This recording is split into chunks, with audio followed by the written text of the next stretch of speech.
আজ যে ভৌতিক ঘটনাটি আমি শোনাতে যাচ্ছি সেটি আমি আমার দাদুর কাছে শুনেছি।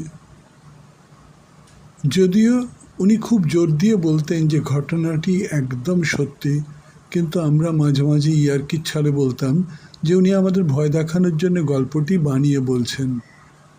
দাদু একটু রেগে যেতেন ঠিকই, কিন্তু মুখে কিছু বলতেন না। যে সময়কার কথা বলছি তখন ইংরেজ আমল। আমার দাদু ছিলেন মুর্শিদাবাদের নবাব ওয়াজিদ আলী খান সাহেবের নিজস্ব ডাক্তার। এই নবাব বাহাদুর ছিলেন নবাব মির্জাফরের বংশধর। পার্ক স্ট্রিটে সেন্ট জেভিয়ার্স কলেজের ঠিক বিপরীতে তিনি থাকতেন। বাড়িটি এখনও আছে, তবে ওয়াক অফ প্রপার্টি হিসেবে বাড়িটি চিহ্নিত। কিন্তু দাদু যখন এখানে কাজ করতেন তখন বাড়িটি নবাব বাড়ি নামে বিখ্যাত। তার চাকচিক্য, জাঁকজমক চোখে তাক লাগিয়ে দেবার মতো ছিল। নবাব বাহাদুর কোনো এক জায়গায় একসঙ্গে বেশি দিন থাকতেন না। তিনি ঘুরে ঘুরে বেড়াতেন, কখনো কার্শিয়াং, কখনো সিমলা, কখনো মুসৌরি, কখনো বা মুর্শিদাবাদ ইত্যাদি। যেখানেই তিনি যেতেন ওর নিজস্ব পরিচারক এবং কর্মচারীদের নিয়ে যেতেন। ডাক্তার হিসেবে আমার দাদুকে প্রতিটি সফরেই ওনার সঙ্গী হতে হতো, যদি ওর শরীর খারাপ হয় সেই ভয়ে। সেবার নবাব বাহাদুর ঠিক করলেন যে কদিনের জন্য মুর্শিদাবাদে যাবেন।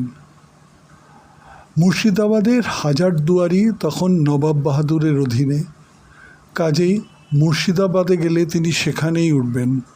খুব বিশিষ্ট কয়েকজন সেখানে থাকতেন, বাকি সব বাইরের চত্বরে তাঁবু খাটিয়ে থাকতেন। নবাব বাহাদুর যাওয়ার একদিন আগেই আমার দাদু ওখানে পৌঁছে গেলেন। সমস্ত কাজের লোক, রান্নার লোক, সমস্ত সরঞ্জাম নিয়ে সেখানে পৌঁছে গেছেন। তখন শীতকাল, বাইরে খাটিয়া টাঙিয়ে আগুন জ্বেলে নিজেদের থাকার ব্যবস্থা করে নিলেন সকলে। দাদুর শোবার ব্যবস্থা হলো হাজারদুয়ারির ভেতরে একটি ঘরে। সারাদিন সমস্ত গোছগাছ করতে কেটে গেল। রাতে খাবার খেয়ে দাদু ওর ঘরে গিয়ে এসে শুয়ে পড়লেন।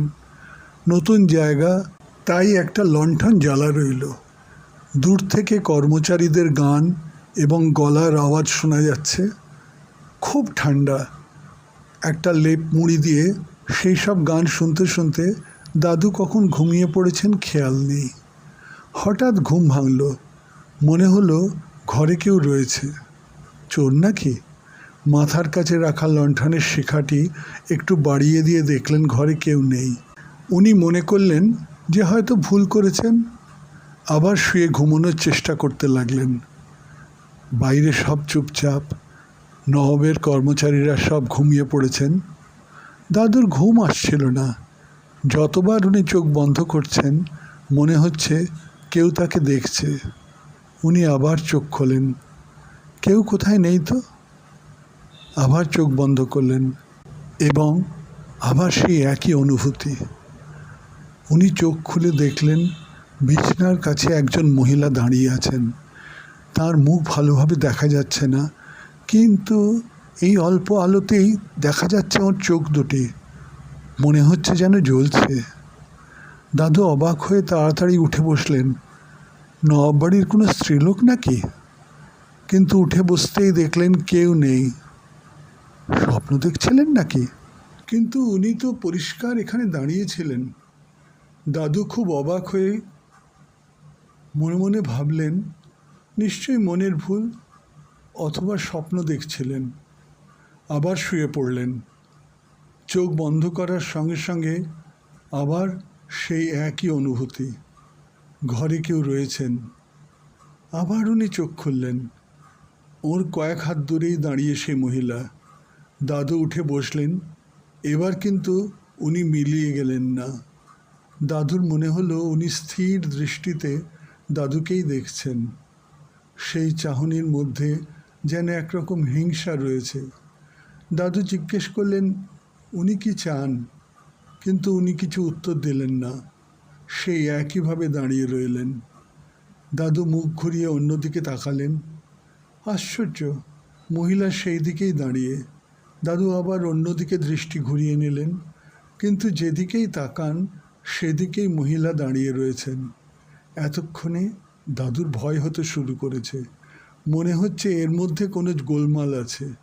এইসব পুরনো মহলে কত কি হয়েছে, হয়তো কোনো প্রেতাত্মা এখানে রয়েছেন। যদিও দাদু কোনোদিন ভূতে বিশ্বাস করতেন না, কিন্তু পরিস্থিতি এবং পরিবেশের জন্য ওর মনে হতে লাগলো সামনে যে মহিলা দাঁড়িয়ে আছেন তিনি মানুষ নন। দাদু ঠিক করলেন যেভাবেই হোক এই ঘর থেকে বেরোতে হবে। বিছানা থেকে উঠতে গিয়ে দেখলেন ওর সমস্ত শরীর ভারী হয়ে গেছে। উনি নামতেই পারছেন না, কিন্তু মনে সাহস আনার চেষ্টা করে উনি নিজেকে বোঝালেন পারতেই হবে। বিছানা থেকে নেমে উনি বাইরে যাবার চেষ্টা করলেন, কিন্তু দাদুর সামনে সেই মহিলা পথ আটকে দাঁড়িয়ে রয়েছেন। কি করবেন বুঝতে পারছেন না। হঠাৎ মাথায় এলো উনি যদি দৃষ্টি সামনে রেখে পেছনে হাঁটেন তাহলে কি হয়। মহিলা ওর দৃষ্টির সামনে থাকছেন, দৃষ্টির সামনের দিকে রেখে পিছু হাঁটলে হয়তো উনি সামনের দিকেই থাকবেন। আর হলোও তাই।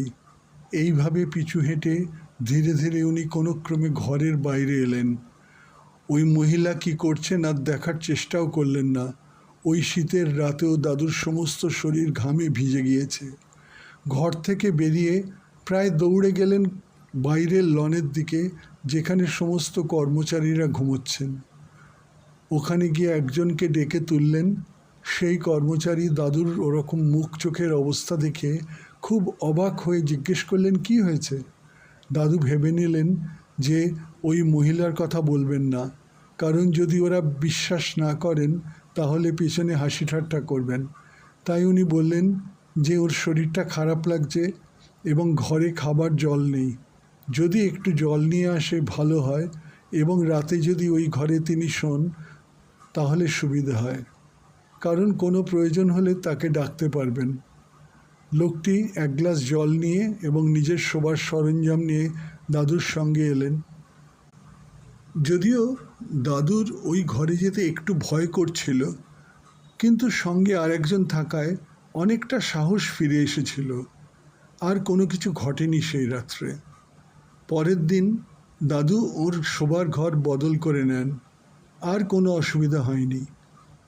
কথা প্রসঙ্গে পরে উনি এখানকার একজনকে জিজ্ঞেস করেছিলেন এখানে কোনো ভৌতিক অভিজ্ঞতা তাঁর হয়েছে কিনা। সেই ভদ্রলোক বলেন যে তিনি কিছু দেখেননি, কিন্তু অনেক সময় ওর মনে হয়েছে কোনো অদৃশ্য কিছু খুব কাছ থেকে তাকে দেখছে এবং অনুসরণ করছে।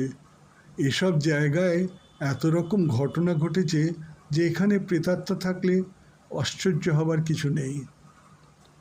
পরে আমরা ইয়ার্কি মারতে গিয়েছি, কিন্তু দাদুর মুখ দেখে মনে হয়েছে উনি হয়তো সত্যি কথাই বলছেন, তাই আমরা চুপ করে গিয়েছি। অনেকেই বলে থাকেন যে তাঁরা ভূতে বিশ্বাস করেন না, এর কোনো ব্যাখ্যা হয় না, কিন্তু তাঁরাই অনেক সময় কোনো কোনো পরিবেশে এমন কিছু দেখেন বা উপলব্ধি করেন যে তারপর তাদের অনেকেই জোর গলায় তাদের অবিশ্বাসের কথা আর বলতে পারেন না।